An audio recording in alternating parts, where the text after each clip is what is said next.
इंतजार के दौर में वर्मा टेंट हाउस मिलने का पता करवाला आशीर्वाद है, दिल से धन्यवाद।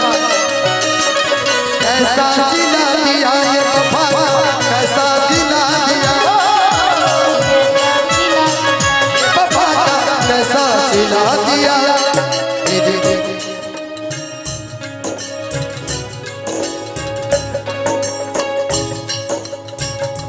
मैं चाहूँ कि दूल्हे राजा अगर मंच पे आ जाए तो अच्छा लगेगा सभी। दूल्हे राजा मंच पे आ जाए और दूल्हे राजा के बड़े भाई साहब वो भी मंच पे आ जाए प्लीज।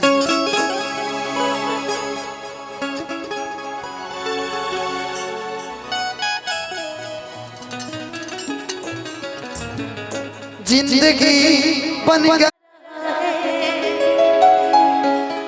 आने वाला है जो वो याद आ रहा है।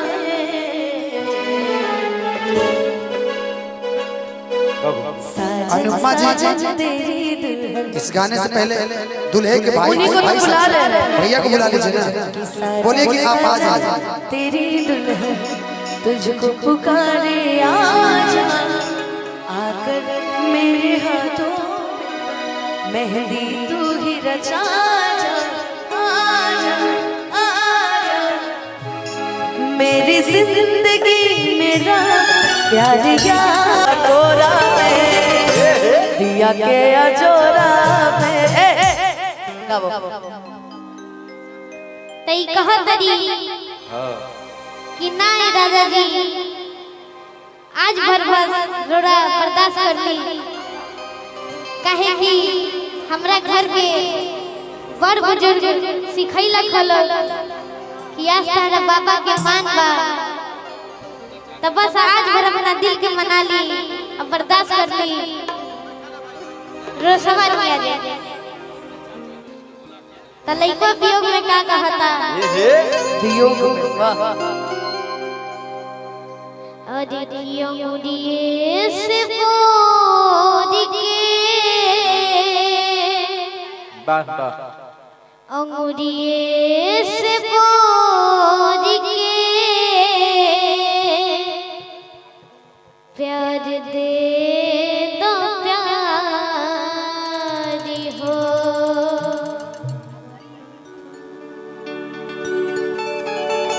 देखी अब लइकिया का कहती है अरे कि छुई जानी राजा जी,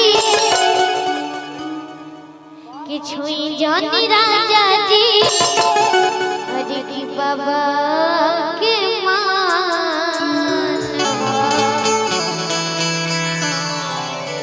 कि रउए पलाट पूरा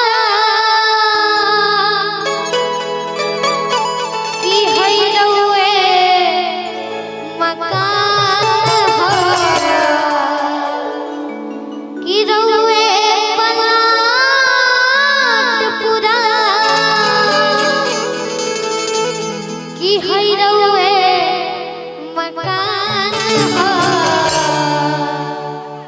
कैसे हो रही है भाव में बत गया। वाह वाह तो जानते हो एक बात, पहली बात तो रघु के लिए एक जोरदार ताली होना चाहिए वाकई, और तुम्हारे सबसे पहले तुम्हारे पिताजी के लिए ताली होना चाहिए। अच्छा एक बात बताइए, बियाह एगो लड़की से न भइल बता है, तीनों के का करे खड़ा खोले बड़ा बताओ भैया कॉफी छोटा पैकेट बड़ा धमाका है, लेकिन बहुत सुंदर गा रहे हो बाबू, गाओ। छुई जानी राजा जी, छुई जानी राजा जी, बाबा के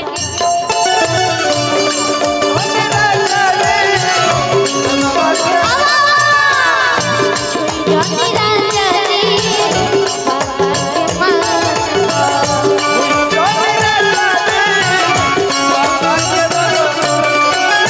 रउए पलाट पूरा रउए मकान हो।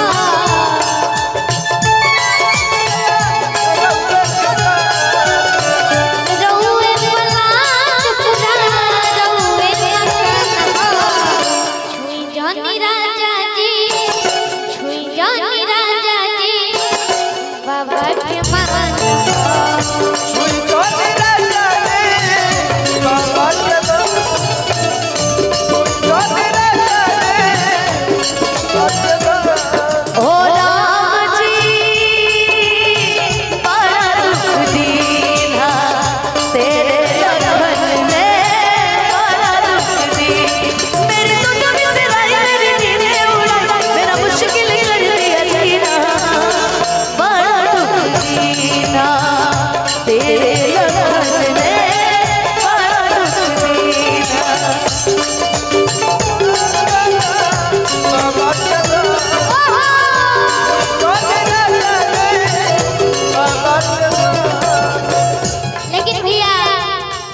आशीर्वाद है।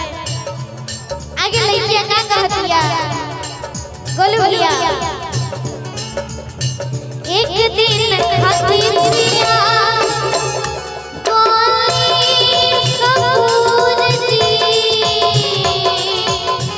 एक दिन खातिर पिया गोली कपूर जी कपूर जी हटी हम से दूर सुनी राही हमसे दूर जी रहेगा कसूर जी हटी हमसे दूर सुनी राही हमसे दूर जी रहे वाला दूर जी। लेकिन गोलू भैया में तनी मुर्गी का भाव लगता है तो हम चाहब कि पहले रबड़ा मुर्गी मारी। अच्छा पहले रसभरी मुर्गी मारी। अरे बड़की माई रसभरी जी अच्छा हमको लगल बड़की माई सिमरन छोटकी मम्मी है रसभरी छोटका पापा आई पापा हवे तहार और मुस्कान जी बड़की माई एक दिन खातिर पिया भैया मुर्गी मारी एक दिन खातिर पिया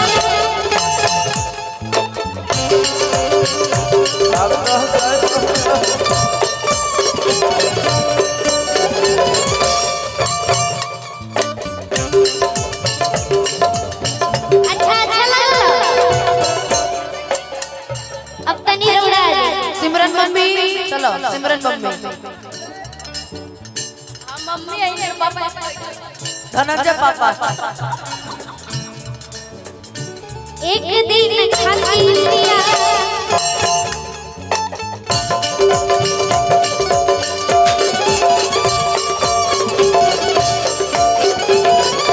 बेटा रुक जा बेटा। अब जब ये मेरा बेटा है ठीक है मैं मान लिया तो मम्मी हो ना यार अनुपमा जी अपने मन नहीं अपने मन से कहो कि मैं आप हेलो अपना मेहरारू करते ये कह लिया खुद अपना मेहरारू करते तब आओ का बोले मौसी के चुमा ले ला पापा उधर कहा माई से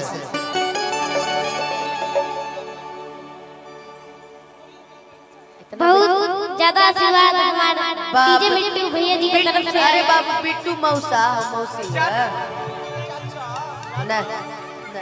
नहीं वो बहुत देखिए रुके बहुत अभिनंदन बहुत धन्यवाद सूरज भाई के जौन जिनकर शादी तय हो गई। सूरज भाई इधर आइए सूरज भाई शादी कटवाई मत हेलो खुशी जी से शादी इनका तय हो गया भाई बहुत बधाई बहुत चाहिए शादी कटे के ना चाहिए लेकिन तू को शादी हम सुनते ज्योति या खुशी हाँ ज्योति पहली वाली है ये बाबा ले बाबा कुछ कहत ना बाबू कुछ बोल रहे थे ना लेकिन हम चाहब कि रौड़ा हमरा साथे मुर्गी मारी। हाँ बिल्कुल तारा मम्मी के संग मारब हम इहो मरवा हम मारब मुर्गी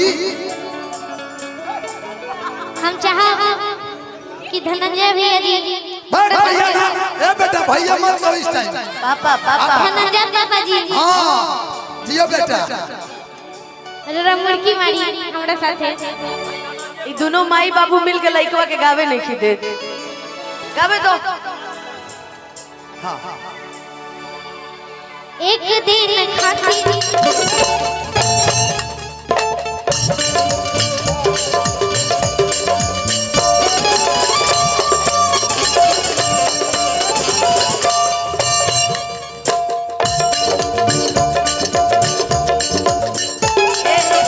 गोलू भैया लइकवा खेल पड़ गए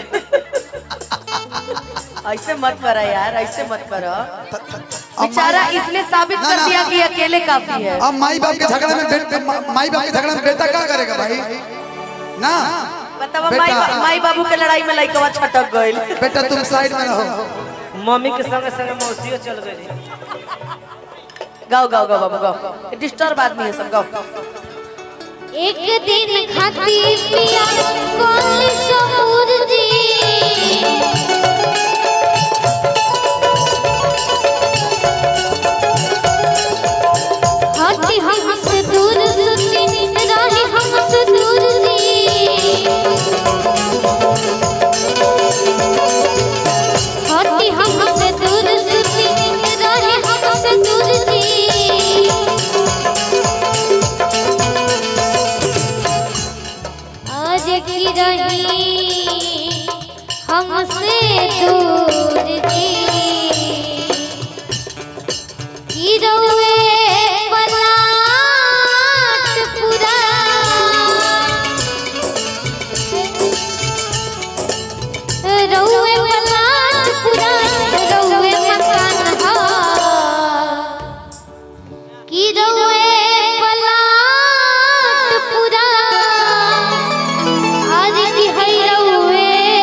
कि छुई जानी राजा